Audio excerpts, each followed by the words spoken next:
स्थान सूर्यथल रेगिस्तान एक ऐसा इलाका जहां तेज हवाएं, रेत के तूफान और पानी की कमी से जीवन मुश्किल है। सहारा मादा चीता, जिसकी दौड़ रेत के बीच बिजली सी चमकती है। तुर्रा नर मीरकैट, जो जरा भी आवाज सुनते ही चौकन्ना हो जाता है। रेत का असंतुलन, सूर्यथल रेगिस्तान में मौसम बदल गया था। तेज हवाएं अब रोज चलती, पानी के गड्ढे सूख गए और छोटे छोटे पौधे मुरझाने लगे। सहारा को शिकार के लिए मीलों दूर जाना पड़ता, पर वहां भी शिकार कम हो गया था। तुर्रा की टोली को भी कीड़े मकोड़े और छिपकली मुश्किल से मिल रही थी। दोनों की पहली मुलाकात एक सूखी नदी के किनारे हुई। सहारा शिकार ढूंढ रही थी और तुर्रा अपनी टोली को छुपाने के लिए पहरा दे रहा था। खतरे का सामना, एक दिन दूर से रेत का काला तूफान उठता दिखा। तुर्रा ने तुरंत खतरे की आवाज में सीटी बजाई, पर उसकी टोली का एक हिस्सा अभी बाहर था। सहारा ने अपनी तेज गति से सभी मीरकैट्स को एक एक करके अपने दांतों में पकड़कर, लेकिन बिना चोट पहुंचाए, बिल में पहुंचा दिया। इस घटना से तुर्रा को समझ आया, गति भी उतनी ही जरूरी है जितनी सतर्कता।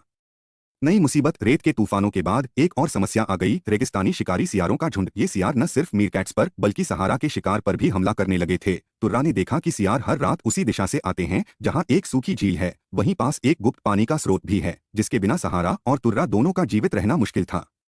योजना, तुर्रा ने अपने सतर्क कानों और तेज नजर का इस्तेमाल किया और सियारों के आने जाने का समय और रास्ता जान लिया। सहारा ने तय किया, जब सियार झील की तरफ आएंगे, वह उन्हें रेत के ऊंचे टीलों की ओर दौड़ाकर ले जाएगी। तुर्रा और उसकी टोली ने उन टीलों के ऊपर छोटे छोटे पत्थर और ढीली रेत जमा कर रखी थी। जैसे ही सियार ऊपर चढ़े, सब कुछ नीचे लुढ़क गया। सियार डरकर भाग निकले।